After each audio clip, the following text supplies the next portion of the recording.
Hey, welcome back to my channel. This is Aurelia's Bibliothèque. Today we're going to be dealing with this one, The Personal Librarian. It has two authors, Marie Benedict and Victoria Christopher Murray.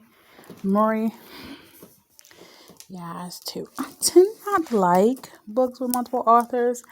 I can't even tell you why. And it may have to do with something. It might have to do with me being a writer myself, and typically it's a solo thing. Oh, look at this one. The remarkable story of J.P. Morgan's personal librarian, Bella da Costa Green, the Black American woman who was forced to hide her true identity and pass as white to leave a lasting legacy that enriched our nation. So it's definitely kind of a minority book. And I'm wondering if the author, let's see, it's about this person, but it was kind of like a researched and kind of put together book. So you can have two researchers, but typically one person does the writing. So this is nonfiction. I can't remember what drew me to this one. Ooh, I like this. I love when they earmark it with times and locations. I'm really into this. November 28th, 1905, Princeton, New Jersey. Thank you, Zoe. The Old North Bell tolls the hour, and I realize that I'll be late. Oh, it's in first person. I really dig that. I long to break into a sprint, my voluminous skirts lifted, my legs flying along the Princeton University pathways.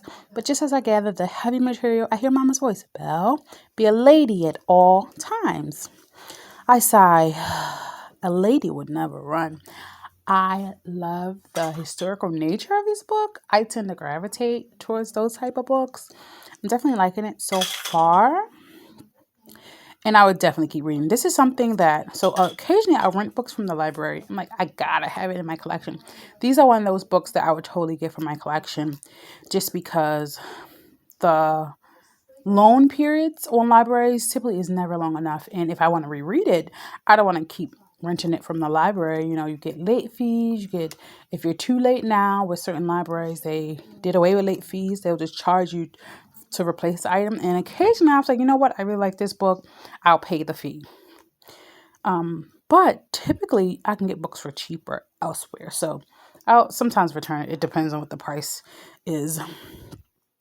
It continues. I release the fabric and slow down as I weave through Princeton's leafy Gothic landscape designed to look like Cambridge and Oxford. I know I must do nothing to draw any kind of extra attention. By the time I pass Blair Arch, my stride is quick but acceptable for a lady. Oh, that's sweet. It's been 5 years since I left our New York City apartment for the sleepy New Jersey college town, and the quiet is still unnerving.